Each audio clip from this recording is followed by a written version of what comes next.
What is good, yo? It's your boy Ty back here with another video. And in this video today, guys, we're going to be doing the NBA 2K22 MyTEAM Awards. So, we've done this after every single season, talking about the MVP, the best, Amethyst team, best tribute team. This is of the entire year, the best of the best. We're going to be talking about the MVP, the most improved player. We're going to be talking about, the defensive player of the year. All of those things are going to be described and broken down in this video today. Now, before we dive any further into that, guys, if you are new to my channel and have not yet, make sure you smash that subscribe button as we are on the road towards 110,000 subscribers.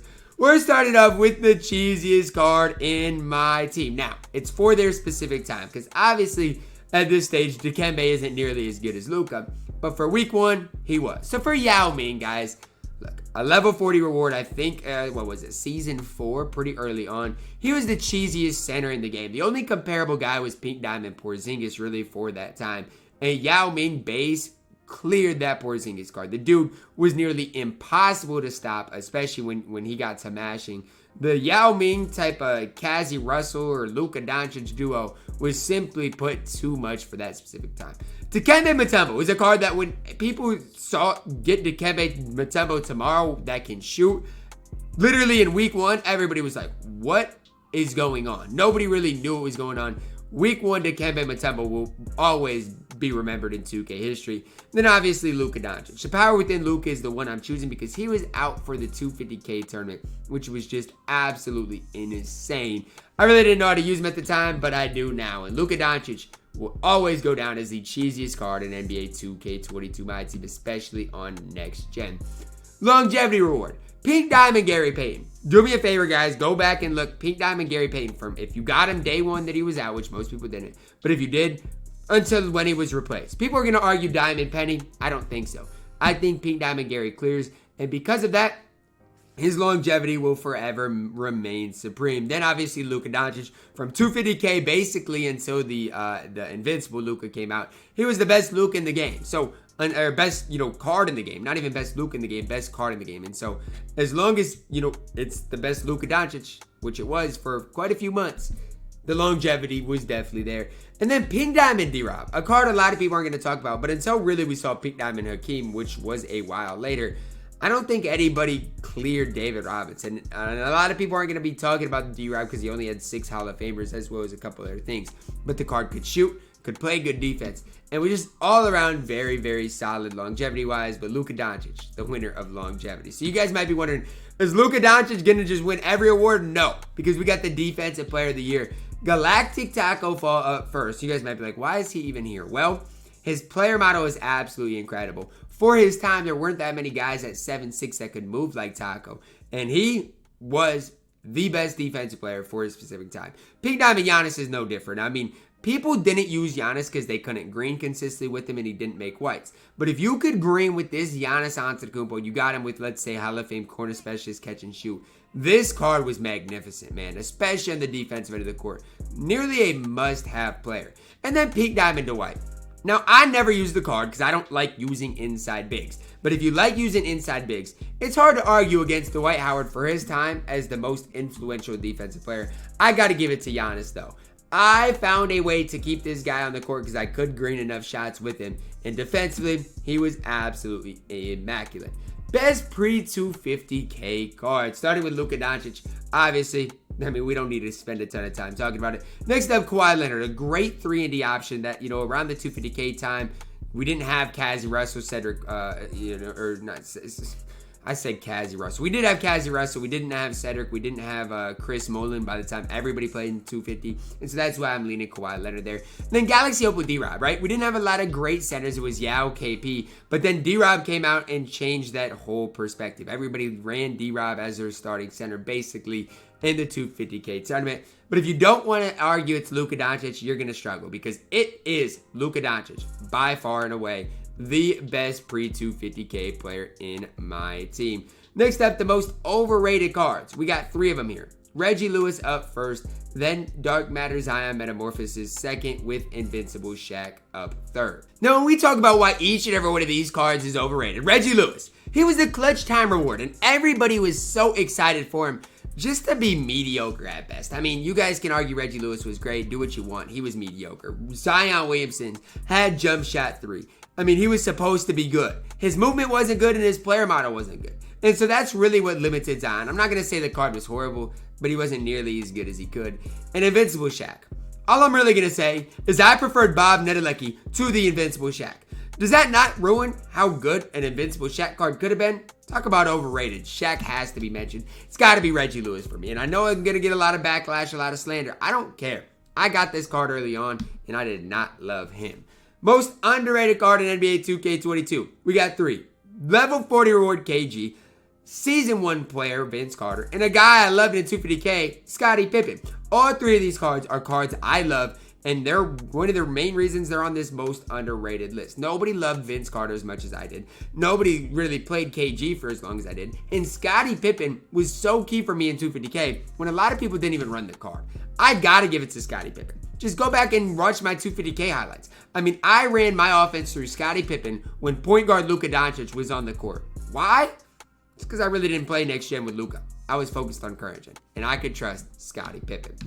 Next up, guys, we got the best unlimited reward in my team this year. We got Wilt Chamberlain. Season 1 was really good for a specific time. Kind of got overshadowed by Dikembe Mutombo. But there's no arguing Wilt was a top 2 center in Season 1. Bob Nedelecki up second. I just said he's better than Invincible Shaq. So for his time was a really solid reward with the first set shot 25 I think we saw. Then you got Pink Diamond Gary Payton, who longevity-wise is definitely up there. Got to give it to Gary Payton. I wish more not level 40. I wish more unlimited rewards were as good for their time as GP was. Best token reward. Again, it's not who's better. Obviously, for now, Dark Matter Thurl Bailey would be better than Diamond Kyrie Irving.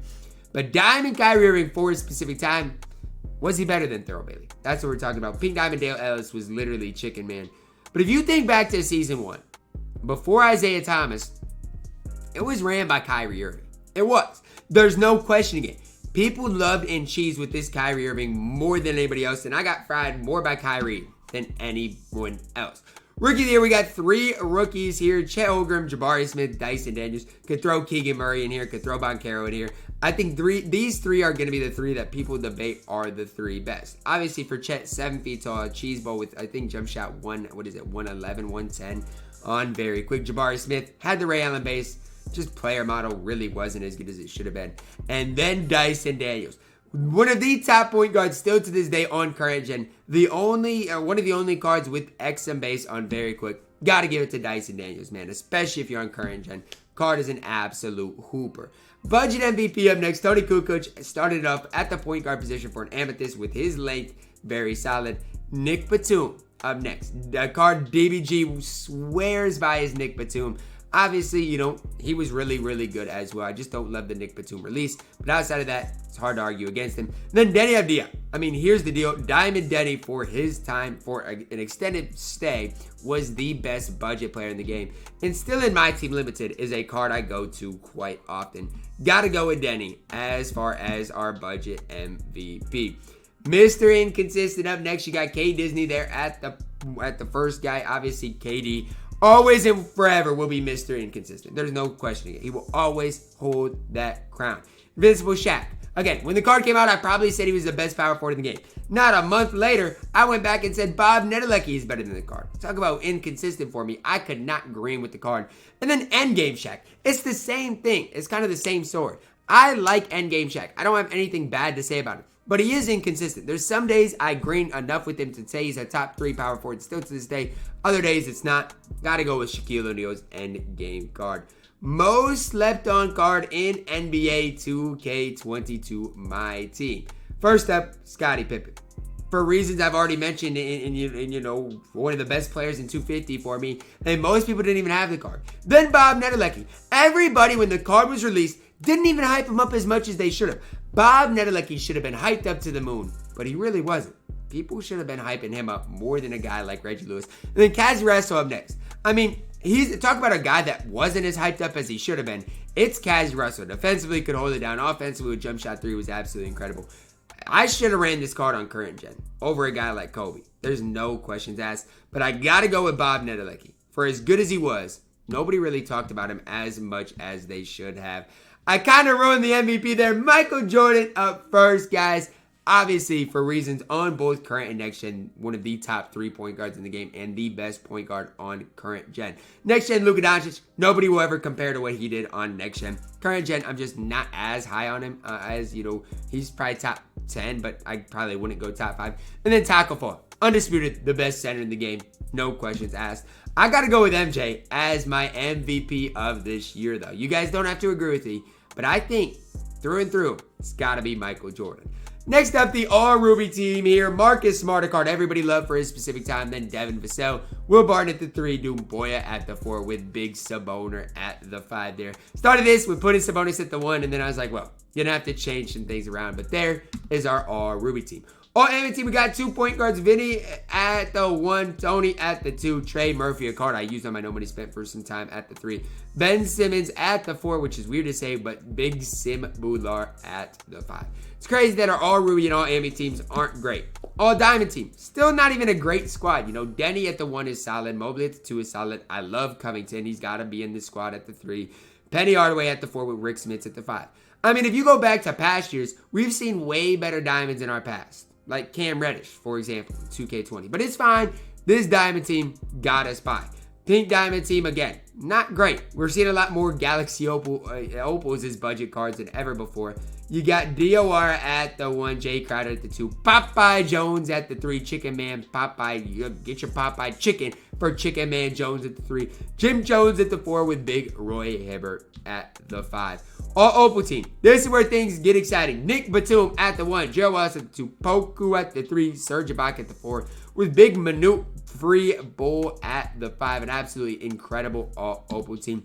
Dark Matter team up next. Mystic Luka at the 1, MJ at the 2, 75th Giannis at the 3 gives you a little more height. Colossal Yao at the 4 with Tacko at the 5. Something you're going to see a lot of is the Yao and Tacko duo. They're paired with Luka and MJ again in that backcourt. We're going with Kareem at the 3 instead of Giannis because I do love what Kareem can give you with that height at that small forward position. Last but certainly not least, our all endgame team. LaMelo Ball at the 1, K Disney at the 2, LeBron at the 3, Yao at the 4 with Tacko at the 5. So cards that made every team are Yao and Tacko. Luka and MJ did make 2 of the teams. And our all endgame team, we did see a little bit of a change. That is going to wrap it up for our award ceremony for NBA 2K22 My Team. Hopefully each of you guys did enjoy it. Drop a like on the video, subscribe if you are new, and as always, man, I love you guys, and have a blessed day.